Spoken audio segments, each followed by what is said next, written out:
Estimados, tengan ustedes un buen día, ¿sí? Hoy vamos a hablar de fisiología respiratoria, que es importante para comprender lo relacionado con el funcionamiento normal del sistema respiratorio y a su vez comprender las opciones más adecuadas por parte de la terapéutica, ¿sí? Es decir, comprendiendo fisiología respiratoria, también vamos a comprender de alguna manera los elementos más importantes, ¿sí?, de las terapéuticas que son necesarias en cada caso, ¿sí? Aparte, esto nos va a dar un puntapié para comprender los mecanismos de hipoxemia, ¿sí?, en los cuales se justifica y apoya pues, la visión general de las enfermedades pulmonares. Muy bien. En esta primera parte vamos a hablar sobre ventilación y circulación del tipo pulmonar. Sabemos que las funciones del pulmón más importante, la función más importante del pulmón es el intercambio gaseoso, ¿sí? Pero también el pulmón tiene una función metabólica, de filtración y de reservorio de sangre. Vamos a ver después, ¿sí?, en qué consiste esta función metabólica del pulmón, que tiene que ver con la activación, ¿sí?, de la enzima convertidora de angiotensina. También sabemos nosotros que en lo que tiene que ver el pulmón se produce, como parte de la función de intercambio gaseoso, la movilización de gases, ¿sí?, de dióxido de carbono y de oxígeno, ¿sí?, que lo hacen solamente por difusión simple, ¿sí?, es decir, sin un gasto energético. Que su forma de ir de un lado o a otro, ¿sí?, de la membrana respiratoria, guarda relación con la presión, ¿sí? De hecho, nosotros en el sistema respiratorio constantemente vamos a estar hablando de volumen, ¿sí?, y de presión. Lo mismo que va a pasar en el corazón, son las dos variables que nosotros tenemos que manejar, volumen y presión. Entonces, tanto el oxígeno como el dióxido de carbono van a ir desde un lugar de alta presión a un lugar de baja presión, ¿sí?, como suele darse en los tipos de transporte de difusión simple. Por eso el oxígeno, que va a haber en alta presión en el alveolo, va a ir hacia los capilares, y el dióxido de carbono que se encuentra en los capilares con alta presión va a ir hacia el alveolo que tiene menor presión, ¿sí? Sabemos que los alveolos, ahora vamos a hablar un poquito más detallado, ¿sí?, son unos sacos aéreos que están de alguna forma tapizados, más que envueltos, son tapizados con respecto a la circulación, es decir, los capilares sanguíneos. Muy bien. Tendríamos que distinguir en el sistema respiratorio lo que es la vía aérea de conducción y la vía aérea respiratoria. La vía aérea de conducción, ¿sí?, hace referencia a toda aquella vía en las cuales no se produce intercambio gaseoso, ¿sí?, sino simplemente lo que hace es conducir el aire, y también anatómicamente lo conocemos como espacio muerto, ¿sí?, aquella parte a partir del cual no se produce la hematosis. Ese espacio muerto anatómico corresponde, ¿sí?, por término medio a 150 mililitros. Vamos a ver ahora cómo se calcula el espacio muerto, ¿sí?, con algunos ejemplos. Entonces, nosotros vemos la broncosegmentación, ¿sí?, en esta columna. Vemos que la zona de conducción llega, ¿sí?, aproximadamente hasta, ¿sí?, la decimoséptima generación, ¿sí?, de divisiones, que incluye tráquea, bronquios, bronquiolos y bronquiolo terminal. A partir de la decimoséptima, ¿sí?, división de generación de la broncosegmentación, se inicia una zona de transición, ¿sí? Esa zona de transición indica que van a empezar a ver, ¿sí?, unos pequeños sacos alveolares, ¿sí?, adheridos al tubo conductor, que son los famosos bronquiolos respiratorios. Pero recién es a partir de la 21ª generación que se producen los canales y los sacos alveolares, que es la zona, ¿sí?, de hematosis o zona respiratoria propiamente dicho, ¿sí? Entonces, repito, estos elementos son fundamentales para que nosotros podamos, de alguna manera, tener en cuenta y conocer lo relacionado con la broncosegmentación, ¿sí? Eso sí o sí, eso tenemos que tener en cuenta. Broncosegmentación zonas de transición, zona respiratoria, hay que saberlo sí o sí. Muy bien. Continuamos. La vía aérea respiratoria que dijimos anteriormente pasaba a partir de la 21ª, involucra los bronquiolos respiratorios y los conductos alveolares, ¿sí? Ahora, fíjense que importante, ¿sí?, las características, porque esto va a generar ciertas alteraciones, o mejor dicho, va a predisponer a ciertas alteraciones que pueden ser comprensibles, ¿sí?, entendiendo esta parte de la clasificación en vía aérea respiratorias y vía aéreas de conducción. Cuando hablamos de la vía aérea de conducción, vemos que presentan cilios, ¿sí?, vemos que presentan musculatura lisa, ¿sí?, y que inclusive presentan, ¿sí?, cartílago, sobre todo la tráquea. Este músculo liso, ¿sí?, es determinante, ya que vamos a ver cuál es el impacto que va a tener sobre las zonas de conducción. Cuando vemos la zona respiratoria, vemos que carecen de cilio, ¿sí?, que la musculatura lisa es realmente pobre y que no presentan cartílago, lo que hace que la forma de regular el diámetro, ¿sí?, tenga otras, de alguna manera no se ve influida de la misma manera que en las zonas de conducción, ¿sí? Y eso va a generar un impacto también sobre la resistencia que puedan tener los diferentes tipos de broncosegmentación a lo largo del tubo.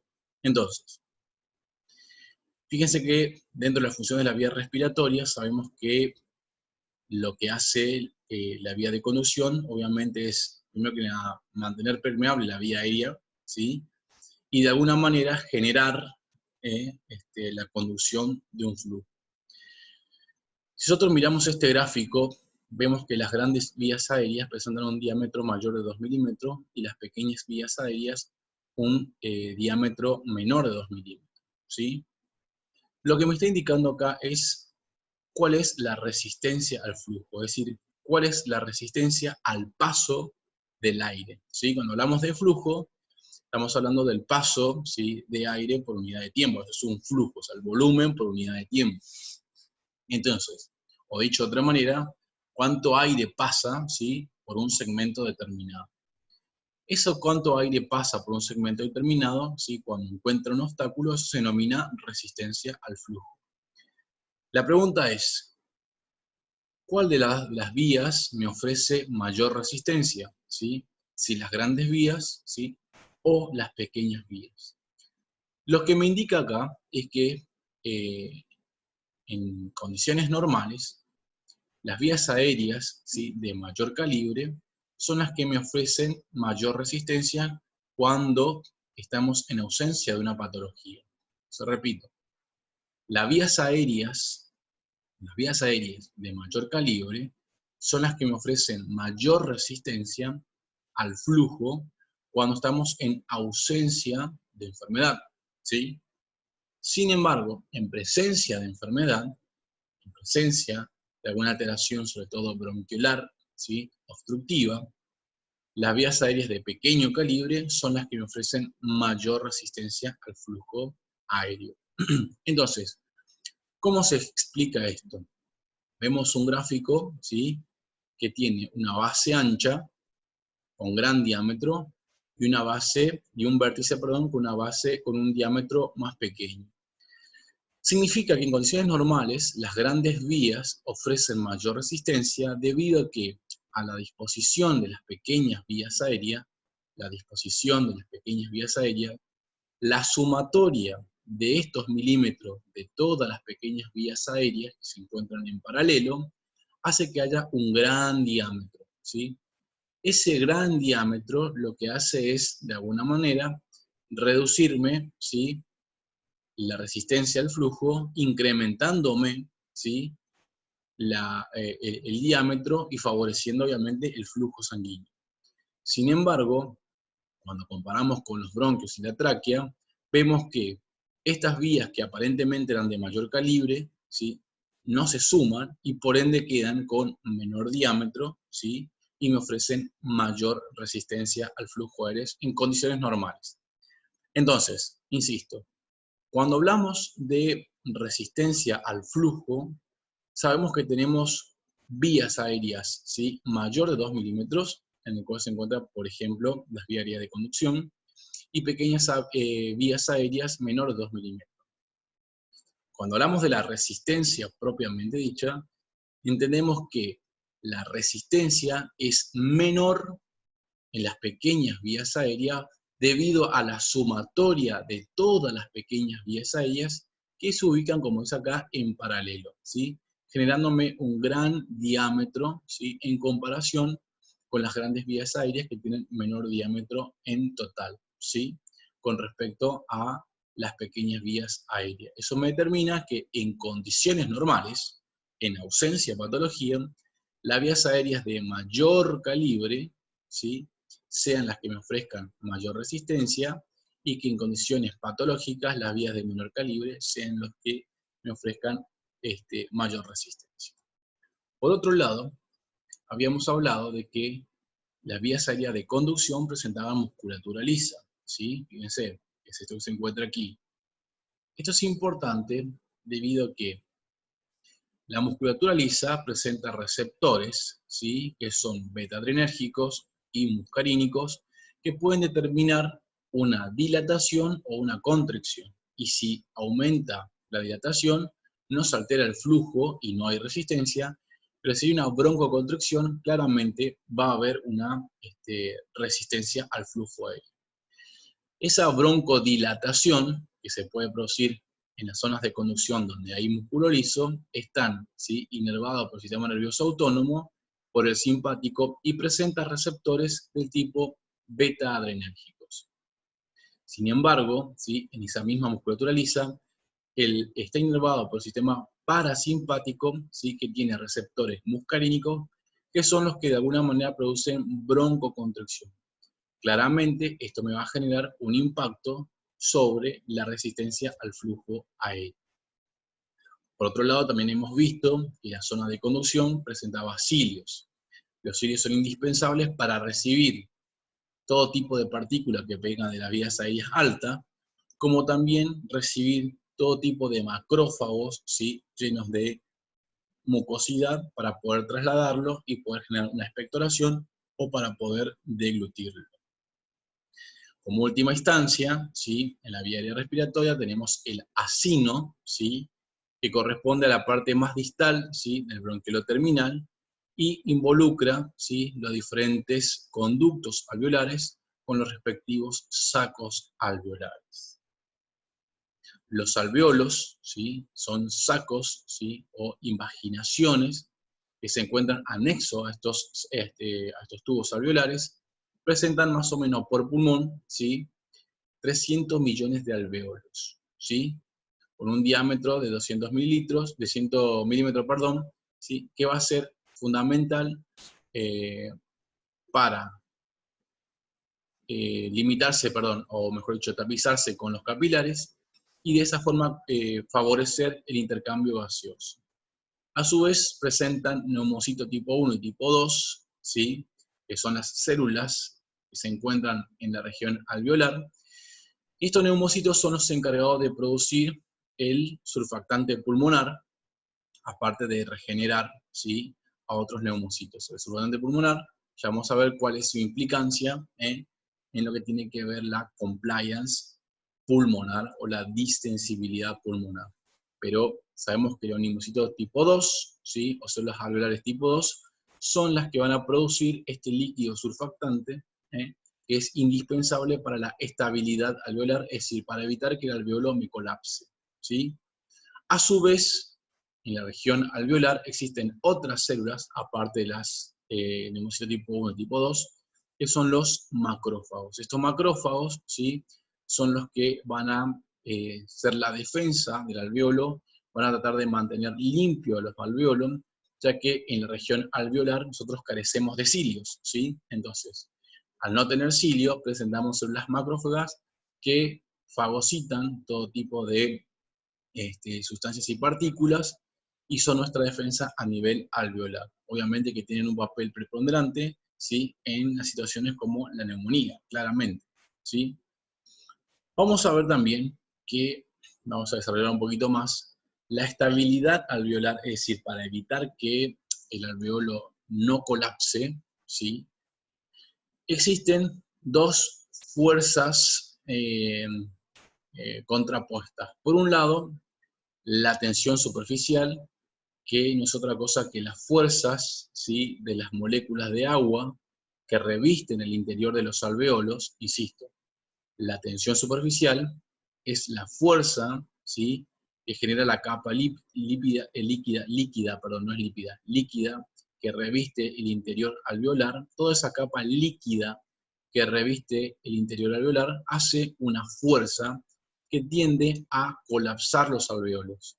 Entonces, la tensión superficial es una fuerza molecular de agua que tapiza el interior de los alveolos que tiende a colapsar los alveolos, ¿sí? Como dijimos anteriormente, los neumocitos tipo 2 me generan surfactante, ¿sí? Ese surfactante rompe las fuerzas, ¿sí?, que se encuentran entre las moléculas de agua y de esa manera reduce la tensión superficial, a su vez reduciendo ¿qué cosa? ¿Sí? La tendencia al colapso alveolar. Por lo tanto, si tenemos una alteración, ¿sí?, del surfactante, es decir, de producción de surfactante, claramente nuestros alveolos no van a tener la fuerza que contrarresta y no van a poder permanecer abiertos, y eso va a generar claramente un colapso de tipo alveolar. Cuando hablamos de la defensa, ¿sí?, sabemos que para eliminar todas las partículas en el sistema respiratorio va cambiando, ¿sí?, de alguna manera, cómo se produce esa defensa.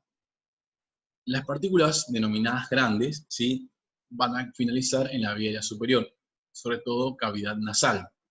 Vamos a ver después un poquito más abajo. Las partículas más pequeñas van a finalizar en la parte ciliar, ¿sí?, ciliar, de las vías de conducción. Que tenemos secreción mucosa y aparte tenemos cilio. Y las partículas más pequeñas, ¿sí?, sabemos que los alveolos no tienen cilios, pero que tenemos macrófagos. Y esos macrófagos, ¿sí?, van a circular tanto por capilar como por linfático para, de alguna forma, liberar todo tipo de partículas o sustancias que puedan generar alteración a nivel alveolar. Muy bien.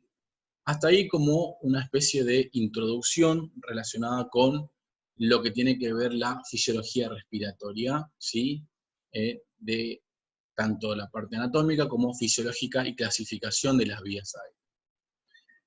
La respiración, ¿sí?, propiamente dicho, tiene etapas, ¿sí? Esas etapas son, hay que saberlo: ventilación pulmonar, difusión alveolar, ¿sí?, o difusión alveolo-capilar entre el oxígeno y el dióxido de carbono, el transporte de oxígeno y dióxido de carbono, y por último la difusión tisular, ¿sí?, entre oxígeno y dióxido de carbono.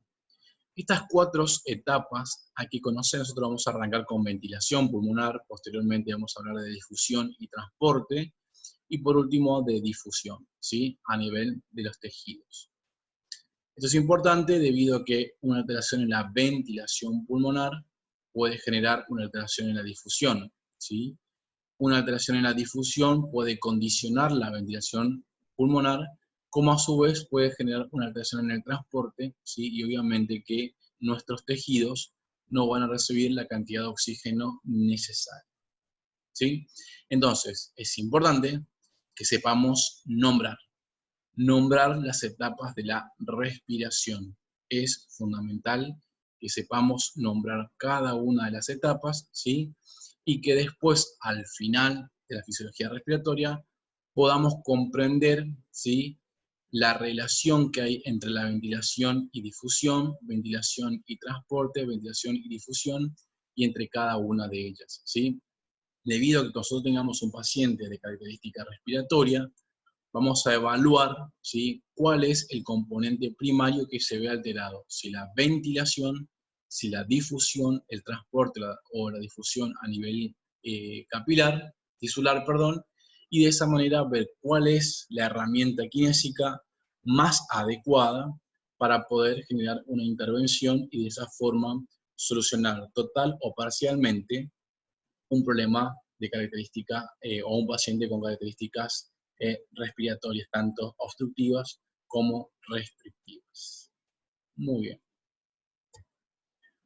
En función de esta cuestión, nosotros vamos a ir conociendo que existen una serie de gases, ¿sí?, que se encuentran a nivel atmosférico y que también se encuentran a nivel alveolar, ¿sí? Todo eso nosotros lo vamos a ir desarrollando, ¿sí? Pero eso tenemos que ir conociéndolo.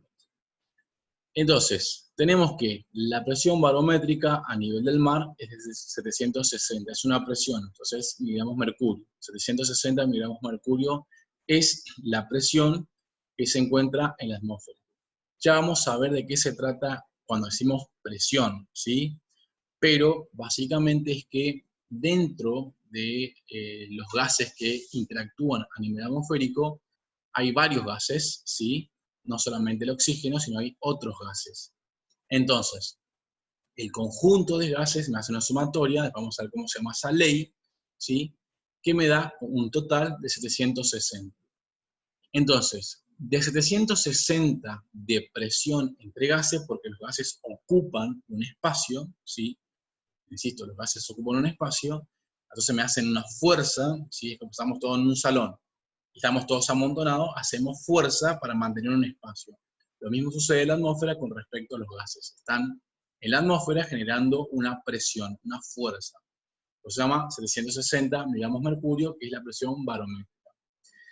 De esos 760, el 21% corresponde al oxígeno. Y eso se denomina fracción inspiratoria de oxígeno en la atmósfera. El 21% de 760 es la fracción inspiratoria de oxígeno, ¿sí? Después ustedes harán el cálculo de a cuánto corresponde 21%, ¿sí? El 21% de 760. Pero más o menos estamos en 159.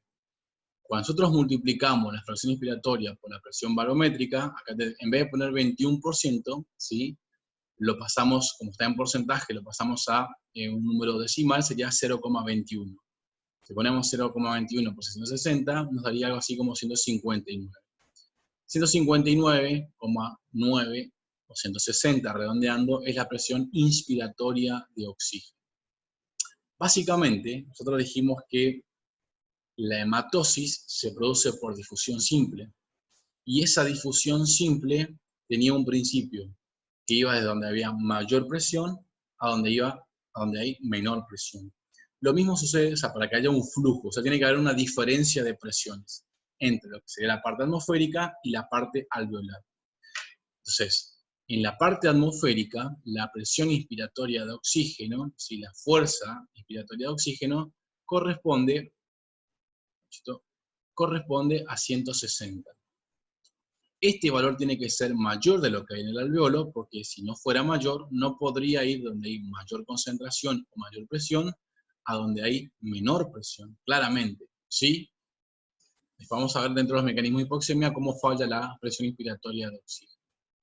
Ahora bien, una vez que entramos a la vía aérea de conducción, vemos que tenemos otros gases, ¿sí? ¿Cuáles son esos gases? ¿Sí? La presión de vapor de agua, que tiene un valor de 47 miligramos de mercurio. Esa presión de vapor de agua lo que hace es humidificar y diluir la concentración de oxígeno para que pueda ser aprovechado a nivel alveolar, ¿sí? Eso sería la presión inspiratoria de oxígeno en las vías aéreas. En la parte atmosférica, esto es en la vía aérea, ¿sí? Entonces, lo que nosotros hacemos es, acá sería 150, 159, ¿sí? Lo que hacemos es una ecuación para determinar cuánto es la presión inspiratoria de oxígeno a nivel alveolar, perdón, a nivel de las vías aéreas. Y ese resultado nos va a dar algo así como 150. Por ende, si miramos la presión inspiratoria de oxígeno a nivel atmosférico, es 10 miligramos de mercurio mayor que la que está en la vía aérea de conducción. Por eso que el gas va a ir de la atmósfera hacia las vías aéreas de conducción. Y por último, cuando ingresamos al alveolo, vemos que hay nitrógeno, que hay dióxido de carbono y que hay oxígeno. Y todos estos gases ocupan un lugar. Pero ¿qué es lo que sucede?